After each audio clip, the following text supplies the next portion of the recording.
We're joined now by Chief Political Analyst John Dickerson, host of the Daily Report on CBS News 24/7, and CBS News political contributor Ashley Etienne. She was comms director for Vice President Harris, past comms director, maybe future as well. Ashley, we'll come to you in a moment. Good morning to both of you. John, you're here at the table with us. Republicans are already calling this an undemocratic process. You know, Democrats say they're all about protecting democracy. Here they are overturning the will of 14 million primary voters. Do they have a point there?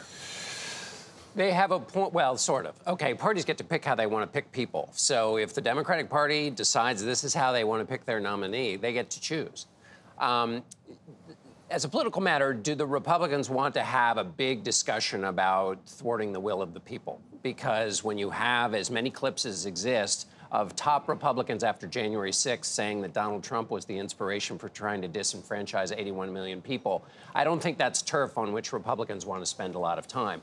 They're taking a lot of shots. They've got a lot of arguments they can make, but I'm not sure that you want to have a discussion about that. If you're the Republicans, there's probably other ways that you can attack the vice president. What do you think of this moment in history, politically speaking, here? We have a president ending a campaign for re-election. It's never happened this close to the election, and it happens via a short letter released on social media, not even a primetime address.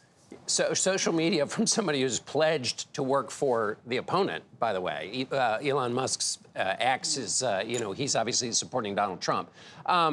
This moment in history, the date late in the process is important because this is the first time a president has stepped down who's already locked up the nomination. When LBJ did it, it was in part because he was under threat from people within his own party within the primary process. And why does that matter? It matters because there are still people out there who wanted Joe Biden to be the nominee. So there are those feelings that might be bruised that have to be brought together for the party. So it means, but as a matter of history, we are living in an extraordinary period since the 27th of June, where so much has happened. We've lived a century of politics in a month.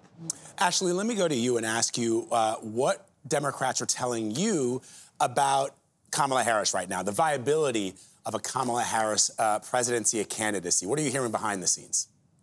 Well, it's less about what I'm hearing from Democrats and what I'm seeing out in the public, which is an overwhelming support for the vice president. There's endorsements are flooding in from members of Congress to delegates.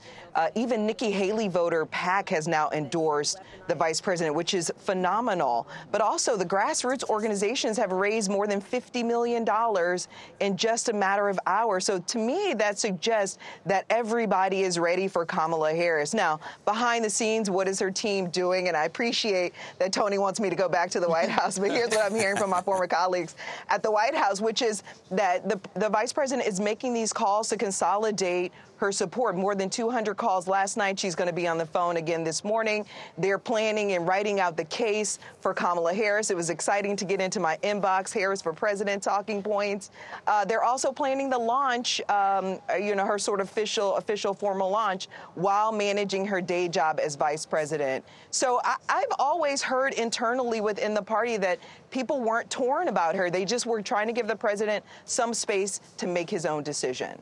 Well, Ashley, people are certainly paying attention. John, I'm curious about, Ashley was saying she was on the phone yesterday. We heard she was on the phone for over 10 hours. She's got a lot of calls to do.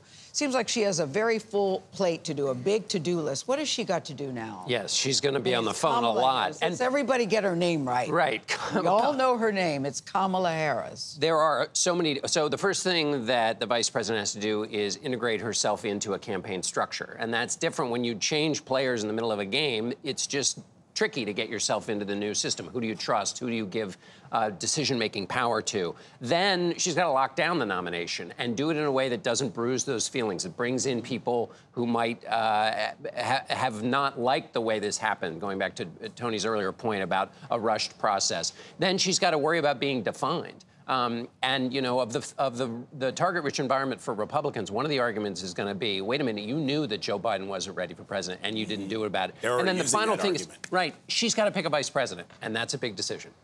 All right, John Dickerson, Ashley Etienne, we're going to be talking to both of you a whole lot in the hours and days ahead. Thank you both. Appreciate it.